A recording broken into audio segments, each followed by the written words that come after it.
नमस्कार. श्री स्वामी समर्थ. घरात चुकूनही या 3 वस्तू रिकाम्या ठेवू नये, अन्यथा आयुष्यभर होईल पश्चाताप.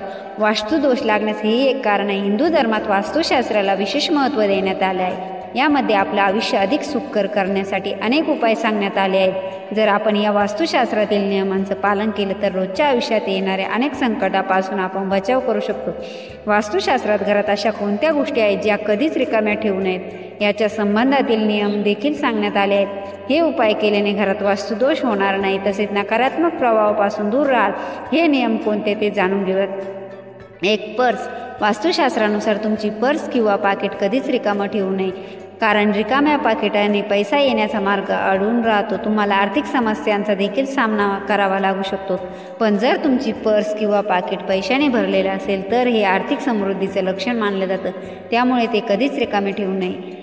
2. बाथरूमची बादली. आपल्या घरातील बाथरूम ही अशी एक जागा आहे जिथे काय पाण्याचा प्रभाव असतो. वास्तुशास्त्रात पाण्याला धन आणि समृद्धीचं प्रतीक मानण्यात आलं आहे. जर तुमच्या बाथरूममधील पाण्याची बादली रिकामी असेल तर त्याच्या आजूबाजूला जल ऊर्जेचा प्राकृतिक प्रवाहात अडथळा निर्माण होतो. 3. रिकामी फुलदाणी. तुमच्या घरातील फुलदाणी ही फक्त घराचं वातावरण प्रसन्न करत नाही तर तुमच्या नात्यांना देखील फुलवण्याचं काम करते. पण जर तुमच्या घरातील फुलदाणीच रिकामी असेल तर घरात एका प्रकारे एकाकीपणा येतो. वास्तुशास्त्रानुसार जर तुमची फुलदाणी रिकामी असेल तर ती तुमच्या नातेसंबंधातील एकाकीपणा एकलकोंडेपणा निर्देशित करते. त्यामुळे घरात कधीच रिकामी फुलदाणी ठेवू नका. तुम्हाला जर हा व्हिडिओ आवडला असेल तर व्हिडिओला लाईक, शेअर, सबस्क्राईब करायला विसरू नका. Thanks for watching. Shri Swami Samarth.